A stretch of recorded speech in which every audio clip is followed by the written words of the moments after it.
Episode number 342, Your Church Website Sucks and How to Fix It, with Mark MacDonald.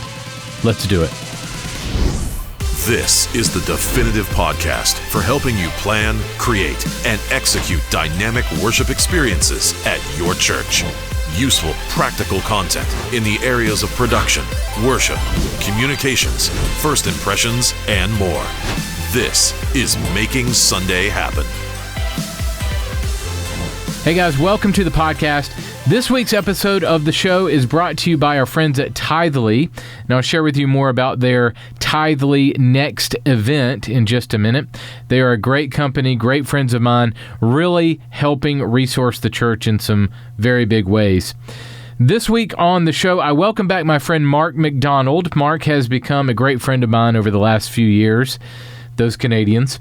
I'm talking with Mark today about church websites and how to fix them, and we'll talk about what kinds of visitors you're getting to your site, why they are visiting, and what they are looking for.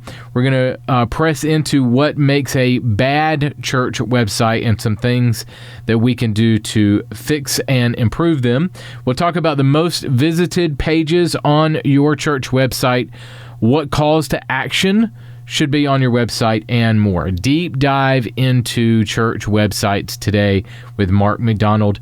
We'll jump right into that conversation right after this. Hey guys, I want to tell you more about Tithely Next. This is a product launch event from my friends at Tithely where they share a little bit about some of their new innovations that they are working on, updates for customers, and more. The next event is happening on March 29th at 10 a.m. Pacific Standard Time. It's a streaming event, plus they're giving away some really great prizes, including a free lunch for your entire staff, a chance to win a $1,000 Airbnb gift card, and airfare for two, plus $250 in spending cash and more. Pretty great deal. Just go to tithely.com/next to RSVP now and join over 20,000 churches for this event. Tithely.com/next. I'll see you there. Hey guys, today I welcome Mark MacDonald back to the podcast. Mark has over 30 years of experience. That means you're old, Mark.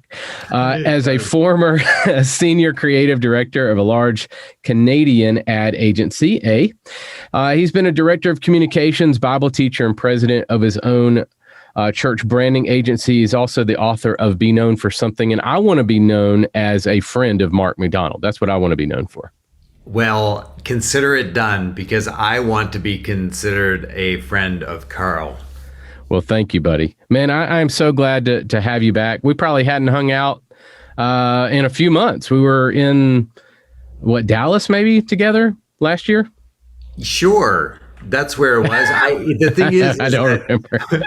People will say, "Oh, wow, I see you were at such and such a place." It's like, what did you think of that location? And it's like, I remember there was a conference, and I know that there were a bunch of people there. Was that where it was? I know. It's kind of hard to keep straight, especially me and you. It kind of bounce around. So, like, I don't know where I met you, but I think I saw your face before. But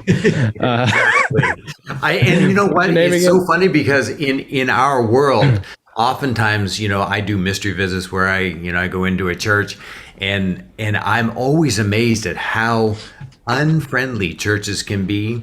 And yet when I do focus groups and I talk to people in the church, the number one thing that they say is, I just don't know what to say when I meet somebody. I know. And I think that you and I, in this world that we're in, we meet a lot of people, and a lot of people come up to us, and I remember at one point I thought, I need to know what to say, and I know I've hung out with some other more popular people than me, and I've watched how they control that, and they make people feel really like, hey, how are you doing? It's so good to see you again, that type of thing. Yeah.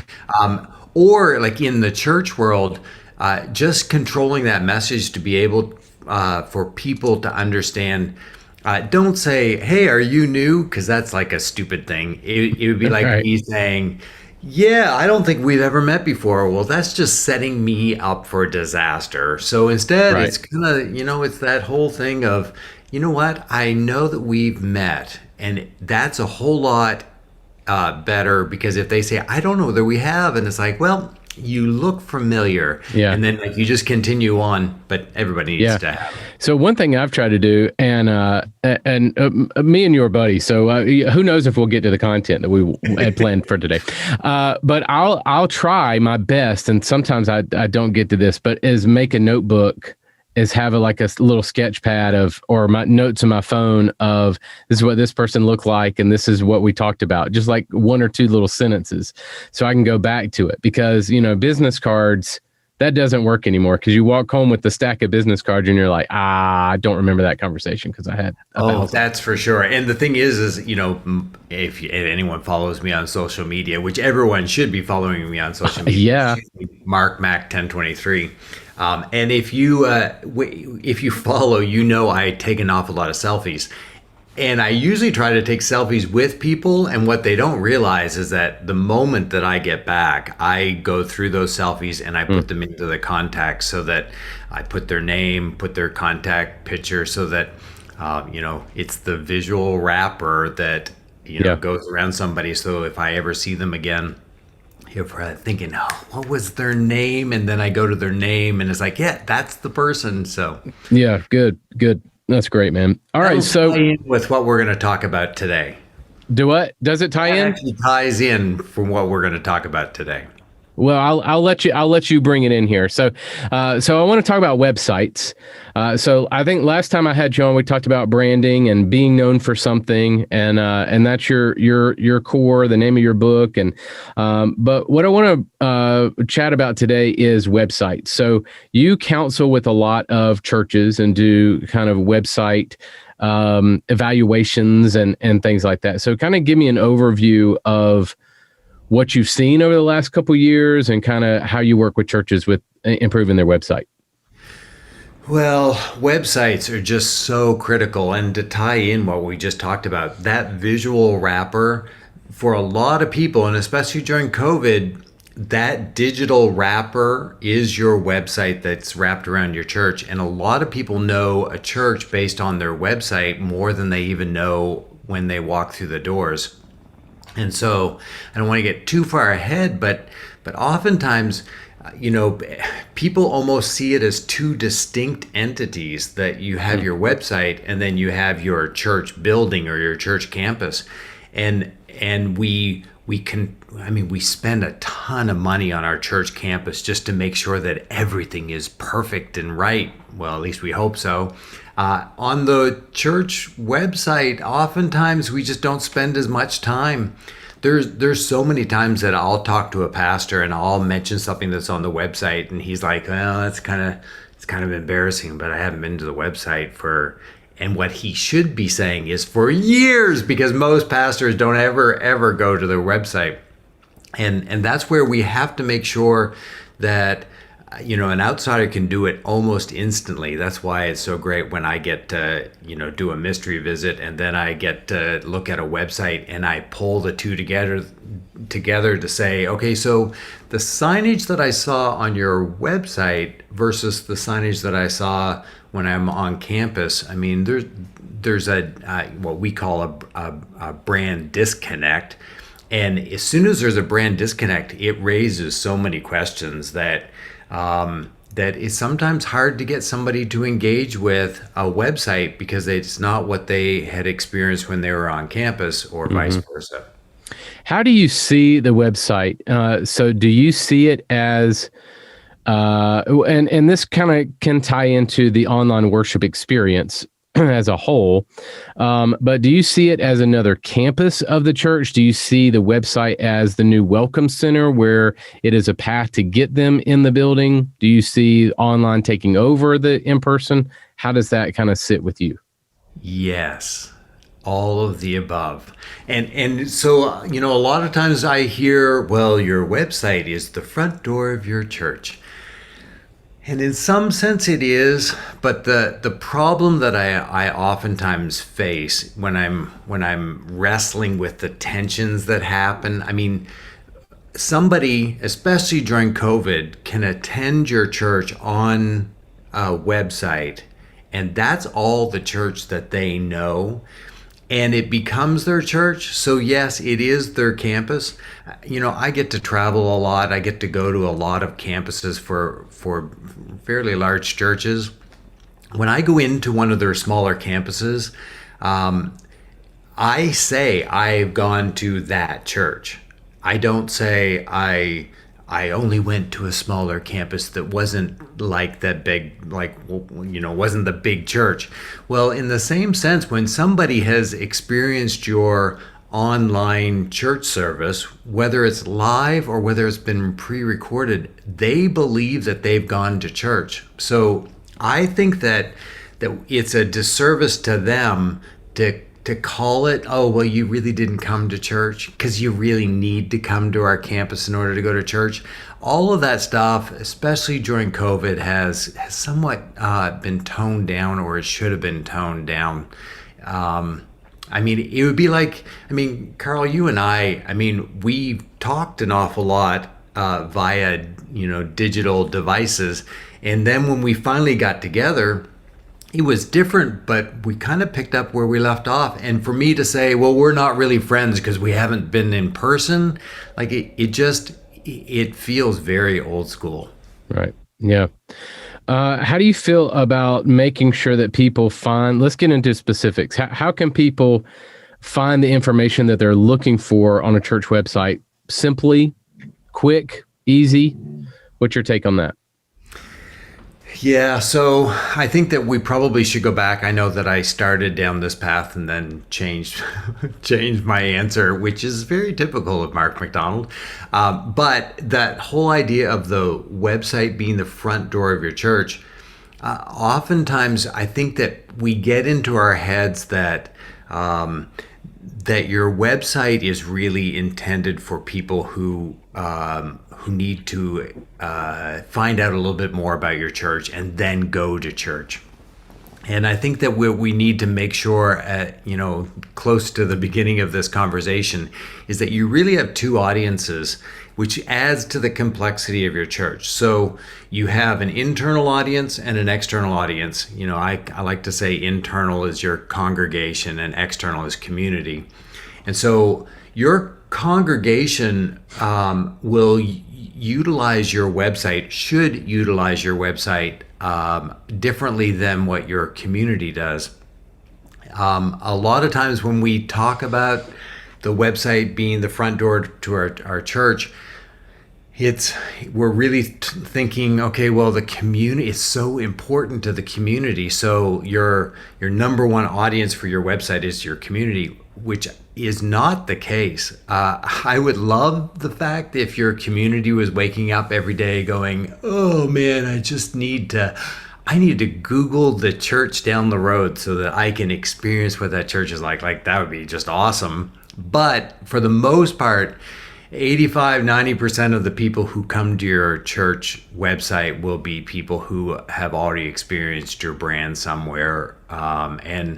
And so your number one audience really is your congregation. But you need to have your information provided on your website so that your congregation finds it and it's feeling really friendly and current to your community as well when they come. So both audiences need to find stuff quickly. Yeah, exactly. And what it really comes down to is that your church website will probably never be anyone's favorite website. Right. We just have to get that out of our heads. And what we need to know is, so we need our church websites to kind of feel like all the other popular websites. And there's people much smarter than I am that have created what we call web paradigm. Very few people. Yeah, right. And so that web paradigm, we need to match what secular websites look like and act like. The UI, UX, the UI is what it looks like. UX is how it operates and how we find information.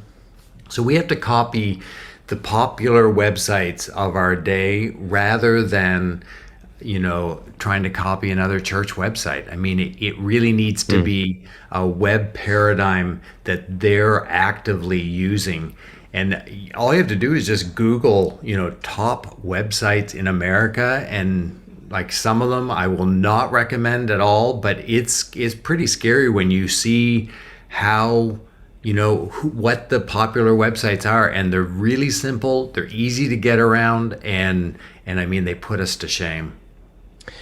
Is it true, and this is a popular stat, that a lot of people check out your website before they actually attend your church, whether that is online or in person? Is that a true statement? Do people check you out before they visit?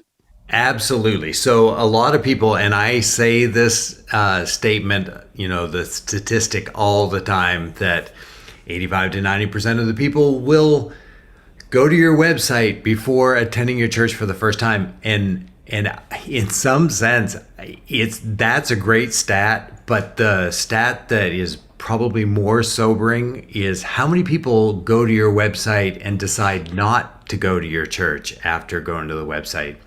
And therein lies the crux of the problem today, is that our websites suck. Like, sometimes you get there and even the people in your church, like I'll walk up to somebody or at a conference, or we'll start engaging about something, and I'll just say, so your church has a website, right? And they oh yeah, of course we do. And it's like, so let's just take a look at it. Oh no, it's just so terrible. And therein lies the problem. If somebody is going to attend, most of them, usually the day before, will go to your website and just take a look to see if there's anything that they need to know. It's kind of like when you decide on a new restaurant that you want to go to. Like, sometimes my wife and I I'll say, just call up the website on your phone, and like, we'll see if there's a deal going on, a special, or something that they're advertising on their website. So that number is just creeping upwards. I would dare say that it's more than 90% of the people will check out your website before they go to your church. Give me a quick punch list of things that are turning those folks off. Oh my goodness. So, I mean, we're all about brand here. And brand sometimes scares people, but brand is really just all the things that you're controlling so that you become known for something. And then what are the visual controls that get wrapped around that thread so that people say, oh yeah, that church, it's all about that. And when they see the colors and the fonts and the design standards upheld, no matter whether it's on your church or around your church or on an email or on social media, they instantly say, yeah, that's the control brand. So when people get to your website, like, you just have to have some brand controls. If you don't have branding controls and it looks totally different from your campus, like, you're in trouble from the get-go. Because if someone experiences you on your website, because oftentimes you can find a theme that's really cheap and easy, or you've used a proprietary system that has some templates that are really easy to use, and oh my goodness, look how cool we look, and you put all your content in and you put it up on the website, and then someone looks at it and goes, man, that's a cool church, and then they drive in to the parking lot, and it's that. I don't know whether that's the place that we thought we saw on campus. And I know there are people who have turned around and left parking lots of churches just because it doesn't look like the actual website. So that's really core. Make sure that your website looks like your church in some way. I know that's sometimes hard to pipe in the old smell that should be on your website, but the next thing would be organization. If the organization of your menu is awful, you will have an awful website.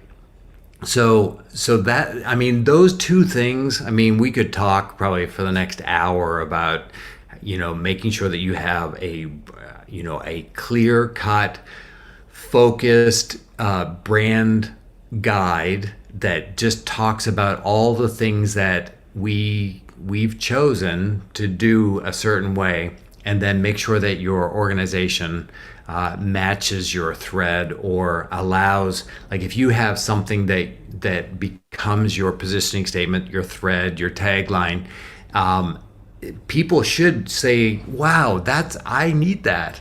And if they need that, then how do you deliver that? And that's where they go to the main menu, because that's usually after they look at the logo, they'll sweep their eyes across to the menu, which should just be to the right of your logo.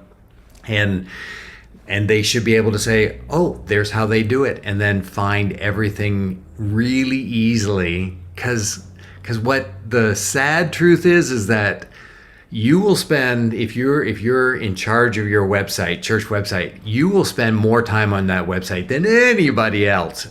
And everybody else wants to spend as little time as possible. So they need to be able to find the information that they're looking for as fast as possible. And I can even tell you what they're looking for. I know that. Yeah, I want to dive into that. One thing that you hit on that's a pet peeve of mine, I want to get your opinion on, is the navigation. I think a lot of church websites that I've seen, even mega churches, will have 57 things in their navigation bar. Either 10 across, and then I click on one and it's just a mountain of 2 columns worth of. I'm totally lost. So give me your opinion on I mean, you said a little bit, but give me more opinion on navigation. Well, that navigation, your menu, I mean, it's kind of like going to a cheesecake factory when they hand you the menu with too many options. You cloud over. Like, I find myself looking at pictures rather than actually looking at menu items, like the things I'm supposed to be choosing. And then finally my wife will say what she's looking for, and it's like, oh yeah, that's what I'm doing here, because I've gotten lost in this menu. And if you have too many options, people will get lost in the choices, and people won't choose the right things. Put on the big boy pants. Your church, your ministries. You decide where they should be going, and then restrict some of those other choices to secondary things on other pages. Mm-hmm. And oftentimes, if you have too many things in the menu, which research says that about 6 in the main menu is all you want. And then when you do a drop down, people surprisingly only want about 6 things. And so the more you go past 6, because every church goes, yes, but we have to have the 7th thing. And it's like, sure, just don't do an 8th thing. Like, just try to restrict it to as few things as possible. And rather than putting everything in the main menu, like, really choose what most people will want. And the same thing goes with homepages.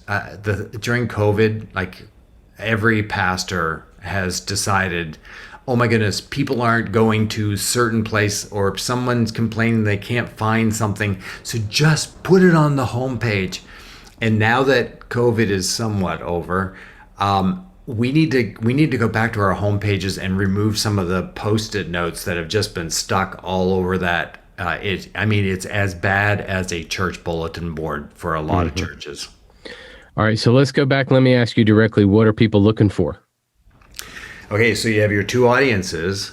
Surprisingly, there's 3 things that the internal audience is looking for, and 3 things that the external audience is looking for. The first one is the same. So for internal and external, people just want to know what time's the service and where is it. And I'm amazed at how much our church websites bury location. Mm-hmm. And I do mystery visits, and I sometimes have to really dig through to even find out what time services are. And remember, if you've created a digital church campus, which is your online service, make sure, especially if it can be watched anytime, not to highlight service times to the point where people don't realize they can still watch the service later. So make sure that you have, that reconciled, that tension, so that people know if you're not at a service time, you can still watch it here, or you can watch last week's, so that people have an option when they come to the website. But location, Carl, seriously, like, talk to me. You I know you're frustrated by that too. Yeah. So when COVID first started, I did like a Sunday of like 50 different churches, or like it was over like a weekend or two. I did kind of like what you do. I did the kind of a mystery visit of 50 different churches.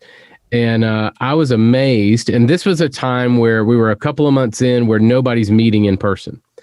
And I was amazed at the fact that I could not find your online service. Like, really, you're not meeting in person. Like, I don't understand why I cannot find your service and your service times. It blows me away. Like, why am I having to dig for that when that's literally the only thing I'm mainly going to your website for? And you have a massive audience now, at the time. So yeah, that has been a pet peeve of mine, is not being able to find it. And I agree with you. The location is key. And I'll even like scroll down to the bottom of the page. Maybe you put it in the footer and it's not there. I'm like, I need to know where to find your church so I can put it in my Maps app, so that if I'm going to go visit your church. Yeah, floors me that the location and service times are hard to find. That's why I say, so we know that most people look at the top of a page. The next most location that people look is at the very bottom of the page, but they don't look for very long at the bottom of the page. What people are doing is because of the long, pages that are scrollable. What they're doing is most people are just flicking down and then, I got to the bottom, and then they go to the top again. So the footer is an okay spot, and it's kind of become, church website paradigm. But if everyone's looking for your service times and location, right. Get it above the footer. I don't want to find it at the bottom. All I was saying is I couldn't find it, so I thought maybe, okay, you might put it in the footer and the address is down there. And sometimes I'd find it down there, sometimes I won't. So I was like, yeah, I mean, I feel that frustration. You give me the location and service times. Okay, so the first one's the same for both audiences. They're right. Looking for times and location. Second one is also the same, and they're going to the staff or the team page. And I work with a lot of churches. I'll look at their analytics, and sure enough, that staff team page is like way near the top. And the key here is that they're looking at the same page, but they're getting different information. Internally, people are saying, so who's in charge of something? I need to find them.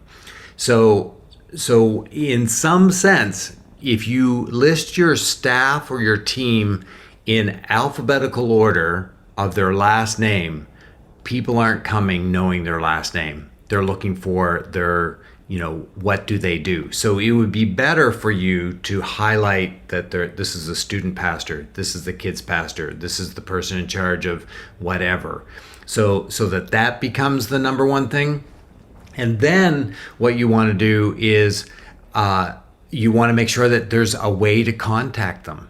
And I know I talk to a lot of church staff, and they're like, oh my goodness, I wouldn't want to put my email on my website because more people would be contacting me. You know what? Get out of ministry then if you don't like when people are contacting you, because that's the whole goal here. This is their way of quickly going to your website, finding out your contact information. On the external side, I mean, talk about a very, it describes what's happening in our culture today. People just care what you look like. And so they're saying, I'm considering going to this church. I wonder what the people look like. This is the easiest way to find people pictures. You go find out what the pastor looks like, find out, are there females on staff? Are they all male? Are they all stuffy looking males?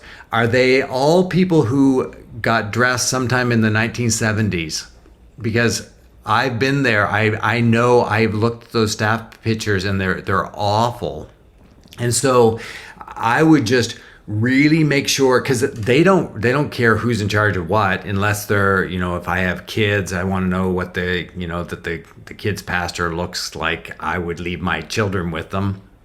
But it's really all about the pictures. So spend time and get those pictures right.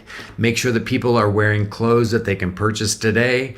Make sure that you're only showing things that you want to be judged. So, oftentimes, a church staff page, they'll have like their from the very bottoms of their feet all the way up above their heads. And it's like, if you show it, it'll be judged. And unless you're all fitness models, I wouldn't do it. I would crop in, do a little bit of your shoulders and just above your head. And then that way people say, oh, wow, what a friendly looking group. Not, I don't like what they're wearing or what size they are or all of that stuff. And I know that sounds awful, but that's really where we are today.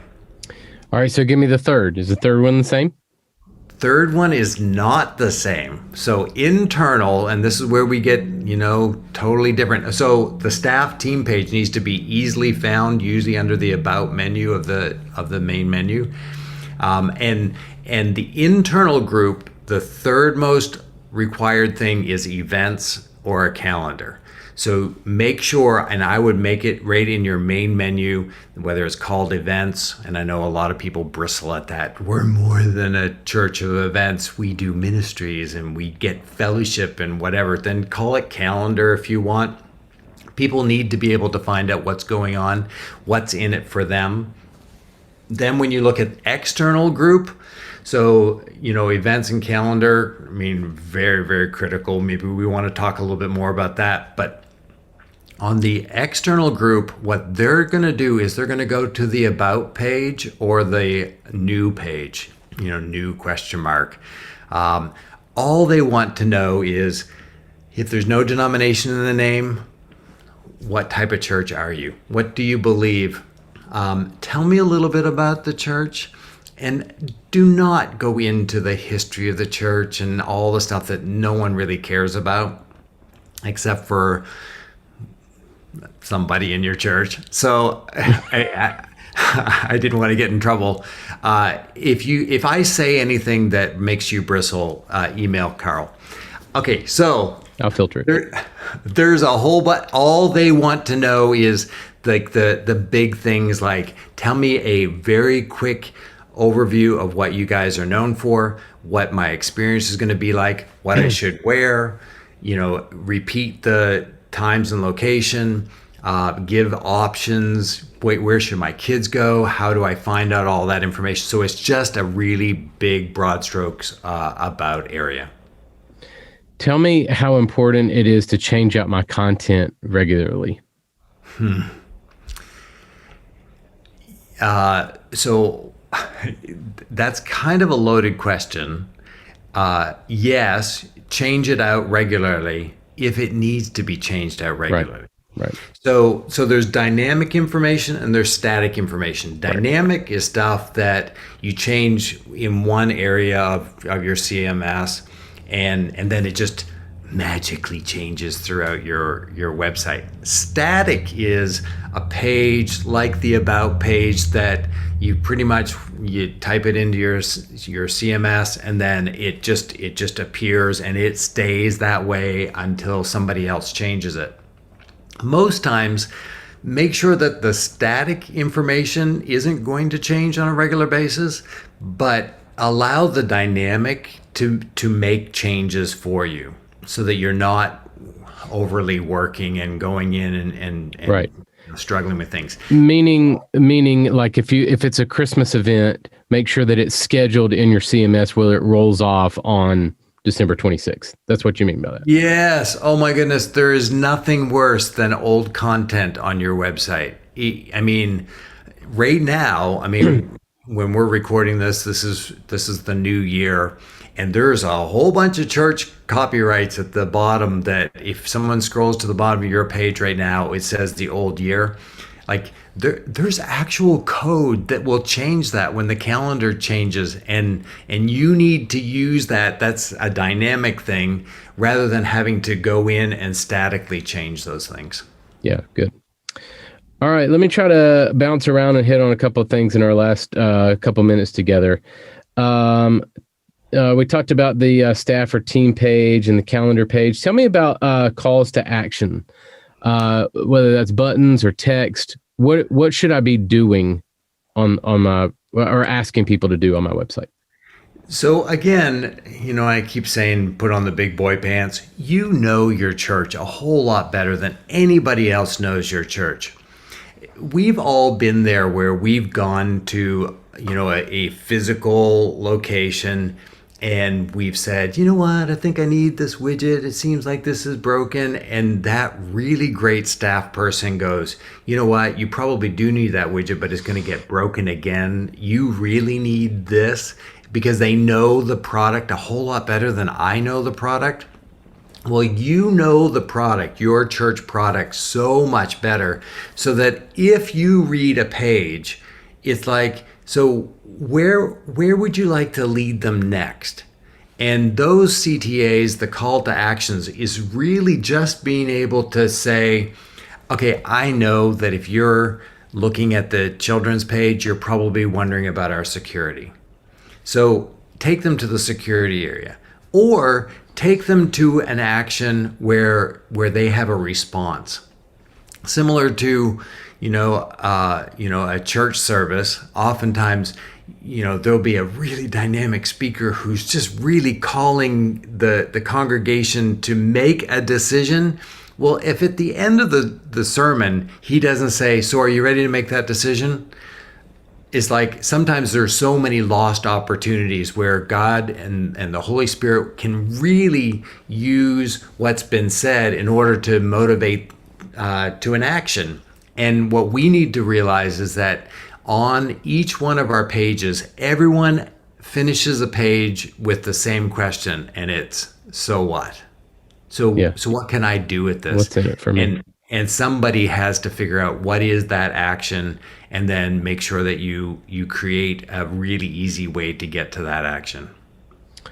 What does my website have to do with making Sunday happen? How important is it to your gatherings and seeing people come and fellowship and commune with each other and learn more about Jesus? How does that all work together? Oh, Carl, this is why I love you so much, because that's what a great question. And the problem is that there's a lot of churches, and it gets back to what we started at the beginning. They see them as two separate things, and instead it needs to be brought together. And again, during COVID, I think a lot of us have realized, okay, well, we maybe don't need all of that paper product that we hand out to everybody, but we do need our website. Our whole world revolves around web, and the people who are in person, people on stage, people in the guest services, needs to know that they can trust the website and know what their call to action is from the stage or from the front door, or when if somebody in the congregation meets somebody new and they go, you know what? I mean, I've been thinking about small groups, but I really don't know what small groups, rather than that person saying, well, there's probably a piece of paper that's been printed off that's out in the lobby, maybe at the info desk. Instead, everyone needs to fully know that they can trust the website to be able to say, you know what, go to the website. It's really, really easy to use. Go to the visitor menu or the drop down for whatever, new or about, and be able to really integrate it. And that just doesn't happen unless it's controlled, so that the pastor continuously refers to the website on a regular basis for a particular benefit, not just go to our website, you'll love it, because that won't happen. But if he says, you know what, our service time is over, I didn't have time to share a story that is really critical to everything that I've just talked about. If you go to our website right now and just click on the service link, you'll be able to see all of my breakdown. You'll get a downloadable PDF so that you can extend this through the service. So like all of that just doesn't happen. It has to be a controlled unity that goes on so that the church service relies on the website and the website relies on the church service. Okay, last main question for you, and this might be the same answer, but I'm gonna ask you anyway. Why do I need to place so much value, time, money, energy, intentionality, staff? Why do I need to put so much value on my church website? Because we all understand, because of these devices, that we have an internet, a world wide web in our pockets, and at any point in time we can go to Google and find stuff, and our churches need to be there so that content gets delivered as part of the search. And if we set things up right, I mean, we really didn't talk about SEO at all, but search engine optimization, getting the content right so that Google will become your biggest evangelist is huge. If we're going to reach this world for Jesus Christ, we're going to have to use websites. Good. All right. If people want to know more about you, get you to do a mystery visit, consult, read more about your book, how do we find you? BeKnownForSomething.com. And if you just do a /assessment at the end of it, you'll see how I can do website assessment, just being able to go through and highlight all the things that you're doing right, but also more importantly, what you're doing incorrectly, or how you can improve that content so that it actually works well with Google. And awesome. So that's BeKnownForSomething.com/assessment. And then also just follow me on social media. I'm on mainly Instagram, Facebook, and Twitter, and Pinterest. And I have accounts with those other ones, but I'm just scared of them. So for now follow me on Facebook and Instagram for sure. Mark, always a pleasure, man. Thanks for hanging out, dude. Thank you. And thank you for all that you're doing for the kingdom. Hey guys, Carl here. If you are still planning your Easter this year, I want to give you a giveaway happening on our website right now.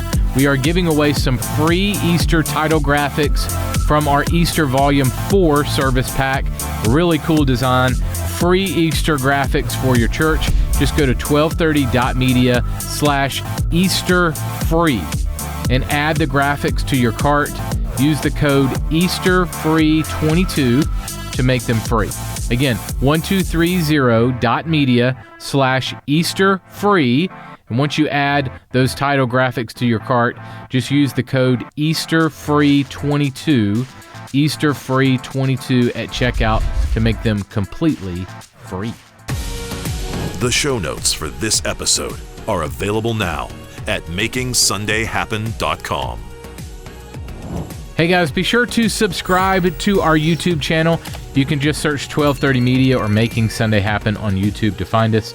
Next week on the show, I will welcome Dave Fry. Dave is the Director of Product Development and the Senior Technician at Media Shout. We're going to talk all about the software, all about some great tips for presentation software operators on any presentation software that you might use. All that is next week on the podcast. Go out there and create some incredible worship experiences this weekend. I'll catch you next week. Making Sunday Happen is a production of the ministry of 1230 Media. For show notes, archive episodes, and more free resources for your church, visit MakingSundayHappen.com.